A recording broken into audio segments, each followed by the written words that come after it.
E a vida continua. Capítulo 15. Momentos de análise. Atendendo à solicitação de Ernesto e Evelina, que ansiavam por esclarecimento no embaraço que a presença de Túlio lhes impunha à cabeça, o instrutor Ribas marcou encontro com eles, de que se valeram pontualmente. No ambiente acolhedor do instituto, o amigo lhes ouviu pacientemente as arguições. Que significa a perturbação do rapaz? Como lograriam os dois, notadamente Evelina, auxiliá-lo corretamente? Ser-lhes-ia lícito rogar ao Instituto alguma informação quanto às acusações de Mancini contra Caio Serpa? Estariam ambos capazes de assumir responsabilidades para ajudar o moço infeliz? Após ouvi-los, o orientador repartiu com eles um olhar de brandura e advertiu. Vocês já reiteraram diversos pedidos de acesso ao trabalho espiritual. Não estranhem se chegou a hora de começar.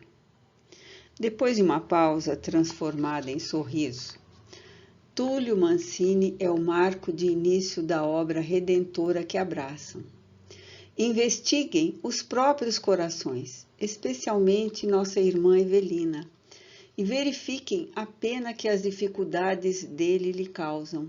Onde o amor respira equilíbrio, não há dor de consciência, e não existe dor de consciência sem culpa.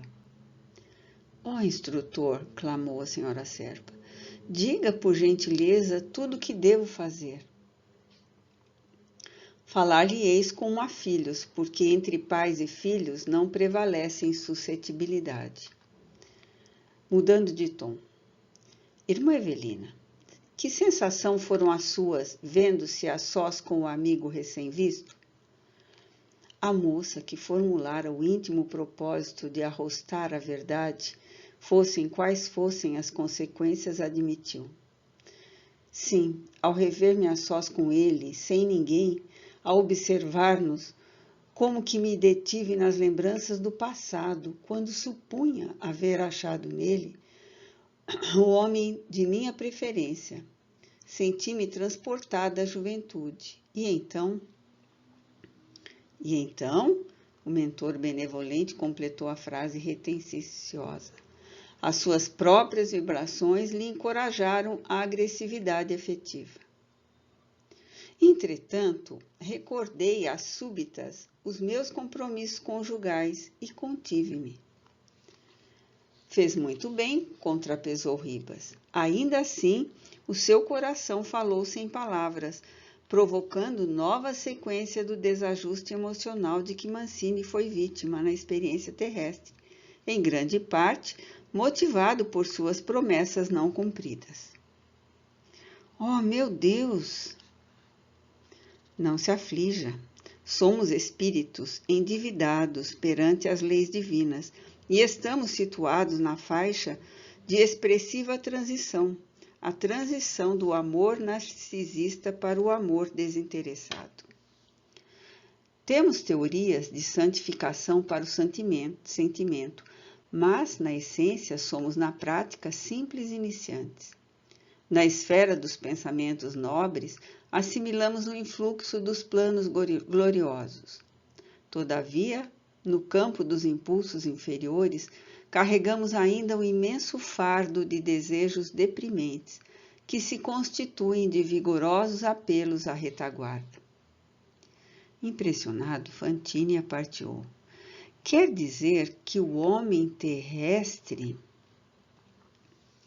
é um ser de inteligência refinada pelos poderes que adquiriu na caminhada evolutiva em que se empenha, desde muitos séculos, mas ainda oscilante, de modo geral, entre animalidade e humanização, conquanto os casos particulares de criaturas que já se encaminham da humanidade para a angelitude. A maioria de nós outros, os espíritos capitulados na escola da Terra, nos achamos em trânsito da poligamia para a monogamia, com referência à devoção sexual. Decorre daí o impositivo de vigilância sobre nós mesmos, sabendo-se que o sexo é faculdade criativa nos domínios do corpo e da alma. Denotando, porém, o propósito de não se afastar do problema específico de Evelina. Compreensível, minha irmã, que você houvesse registrado o fenômeno da atração de que dá notícia e muitíssimo justa a continência que se determinou, exortando o raciocínio claro e responsável a frenar o coração imaturo. Ninguém atingirá o porto da dignidade espontânea sem viajar por longo tempo nas correntes da vida, aprendendo a manejar o leme da disciplina. Embora isso, porém, saibamos debitar a nós próprios os erros que perpetramos no tocante aos valores afetivos, a fim de saná-los ou resgatá-los em momento oportuno. Devo reconhecer minha dívida para com Mancini, hipotecando-lhe no outro tempo tantos votos de felicidade que deixei para ele absolutamente vazios, suspirou a senhora Serpa desconsolada. Isso mesmo. Túlio terá cometido muitos disparates até agora. No entanto, a sua consciência de mulher não se eximará com certeza aos compromissos que lhe cabem no assunto. E de que modo apagar o meu débito? Auxiliando-o a limpar as próprias emoções, como se purificam as águas de um poço barrento. Diante da inquietude que passou a desassossegar a jovem senhora, nada de precipitação nem de violência. Forçoso aceitar-nos tais quais somos e facear os problemas que nos advenham dos próprios desacertos. Não estudamos para chorar. A irmã está consciente de que cooperou no desastre moral do amigo em análise.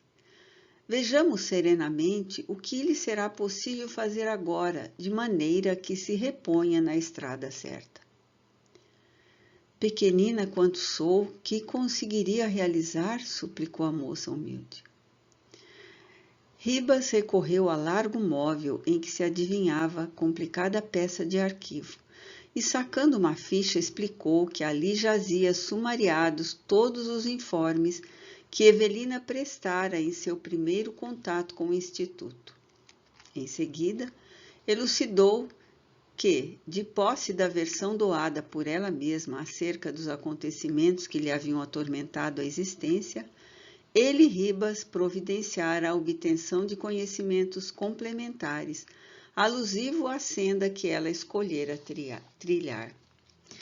Viera assim a saber que Mancini efetivamente perdera o corpo físico pela ação delituosa de Serpa, que lograra ilaquear as autoridades humanas com um crime perfeito, no qual compusera com habilidade a tese de suicídio. Vítima da desencarnação prematura, perambulara o rapaz algum tempo, a feição de sonâmbulo na paisagem terrena, que lhe servia de fundo à tragédia, sendo mais tarde recolhido ali mesmo, na cidade de regeneração e refazimento em que lhe pesquisavam agora a situação. Aí convalescera por alguns meses. No entanto, a paixão que Evelina lhe insuflara levianamente na alma fizera com que ele fixasse nela e em torno dela os pensamentos. À vista disso, tornara-se arredio ao próprio reerguimento, acabando por fugir no rumo do tenebroso distrito da inteligência desenfreada, onde se relegara nos últimos anos a desvarios diversos. Vinculado à moça que lhe acalentara em vão tantos sonhos de ventura e de afeto, viciara-se no território da sombra, desconsiderando a própria respeitabilidade. Retornando àquele pouso de consolação e reequilíbrio, por efeito do reencontro com a criatura que lhe permanecia na mente, por eleita e inesquecível, fora agraciado com novo ensejo de auto-reeducação. A senhora Serpa e Ernesto assinalavam atônitos a exposição que primava por lógica irretorquível. As agoniadas inquirições da interessada quanto ao comportamento que lhe competia adotar, Ribas aclarou. Podemos dizer-lhe, minha irmã, que, por seus méritos indiscutíveis, benfeitores e amigos de que se dispõe na espiritualidade maior, rogaram aos agentes da divina justiça não lhe permitissem a desencarnação sem começar o processo de sua reabilitação espiritual na Terra mesma. Assim é que, por meio da onda mental dos remorsos que lhe ficaram à face do suposto suicídio de Mancini, você atraiu para o próprio claustro materno o espírito sofredor de um irmão suicida, sentenciado pela própria consciência a experimentar a provação de um corpo frustrado, de modo a valorizar com mais respeito o divino empréstimo da existência física. Como é fácil de ver, as angústias da maternidade malograda lhe foram extremamente úteis na Terra, por lhe haverem proporcionado ensejo a preciosas reparações. Entretanto, mencionou Fantini, informamo-nos de que Mancini não caiu por si próprio, e sim pela arma do rival. Apesar disso, consertou Ribas, não ouvidemos que o moço empreendeu antes a lamentável tentativa, impulsionado pela ação da própria Evelina, dando à serpa o molde do crime. Esboçando sorriso benevolente, estamos examinando entre amigos a lei de causa e efeito. Compreendamos que a justiça funciona em nós mesmos. Mas Fantini, admirado, iniciou debalde a tréplica vacilante. Ignorava como entretecer novas dúvidas ante a conceituação racional que o mentor tranquilamente patenteava. Foi o próprio Ribas quem retomou o fio das justificações, observando: somos mecanicamente impelidos para pessoas e circunstâncias que se afinem conosco ou com os nossos problemas, suscitando ideias de autodestruição na mente de um homem cujas atenções granjeara. Evelina transportou-se da irreflexão para o arrependimento, depois de verificar-lhe a derrocada moral numa empresa gorada de suicídio, procurada conscientemente. Apenas aí, coagida pela compunção, nossa irmã percebeu que agira em prejuízo do rapaz, de quem obtivera integral confiança, lesando em consequência a si própria. Lastimando Mancini, deplorava a si mesma e, nesse estado de emoções negativas, fez-se vaso de uma entidade nas condições em que supunha haver precipitado o moço menos feliz. À vista disso, converteu-se automaticamente em desventurada mãe de um companheiro suicida, no anseio de expiar a própria falta. Endereçando afetuoso olhar para a senhora Serpa, enunciando inconscientemente o desejo de exculpar-se, o seu propósito alcançou o coração de amigos e benfeitores no mundo espiritual, que lhe advogaram a concessão da bênção a que já nos referimos. Você padeceu, pois antes da desencarnação, a pena de que se julgava merecedora, sequiosa que se achava de propiciar a Mancini a supressão do mal que lhe havia causado. Você não pagou em Túlio o débito que se viu em cursa, mas resgatou essa conta junto a suicida anônimo, tão filho de Deus quanto nós, redimindo-se no fórum íntimo, segundo a lei que rege a tranquilidade de consciência. E o irmão desconhecido, ao mesmo tempo, que amargou a provação do berço prematuramente inutilizado, começou a ressarcir a dívida que assumira para consigo mesmo, aprendendo quanto custa e como custa o tesouro de um corpo físico, utensílio de aperfeiçoamento e progresso. Ernesto e Evelina escutavam surpresos. Cumpre-se a eterna justiça no mundo de cada um de nós, rematou o professor. Deus não nos condena nem nos absolve. O amor universal está sempre pronto a soerguer-nos, instruir-nos, burilar-nos, elevar-nos, santificar-nos. O destino é a soma de nossos próprios atos, com resultados certos. Devemos sempre a nós mesmos as situações em que se nos enquadra a existência, porquanto recolhemos da vida exatamente o que lhe damos de nós. E agora? Interrogou Evelina espantada.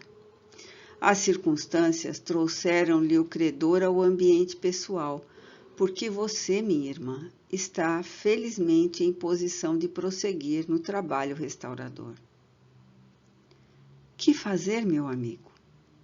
Se você está realmente disposta a renovar o caminho, chegou o momento de ajudar Mancini a desvencilhar-se das ideias enfermiças que a sua conduta de moça menos responsável lhe instalou na cabeça, tornando-se presentemente para ele em devotada preceptora, a reformular-lhe a visão da vida no plano espiritual. Não posso desempenhar junto dele o papel de companheira. Ribas acarinhou-lhe a mão com ternura paterna e apontou. Se os erros da mulher não foram perpetrados na categoria de parceira da vida sexual de um homem, ela não tem a obrigação de ser-lhe a esposa, tão só porque lhe deva essa ou aquela indenização no reino do espírito, sucedendo o mesmo ao homem referente à mulher. Não obstante, esse princípio, a lei de amor, deve efetivar-se independentemente das formas em que o amor se expresse. E num tom de enternecimento profundo. Aqui mesmo você pode regenerar o campo emotivo de Túlio e sublimar os seus próprios sentimentos em relação a ele, amparando-o e instruindo no grau de mentora maternal. Quase sempre a recuperação de alguém é uma planta sublime da alma que somente vinga porque a abnegação de outro alguém se dispõe a adubá-la com a proteção da ternura e com o orvalho das lágrimas. Identificava-se Evelina banhada de esperança. Fantine mergulhou em alta meditação acerca das realidades eternas. E Ribas, pressionado pelo horário que lhe convocava a presença em outros setores, prometeu continuar a esclarecedora conversação, logo lhe surgisse a desejada oportunidade em momentos seguintes.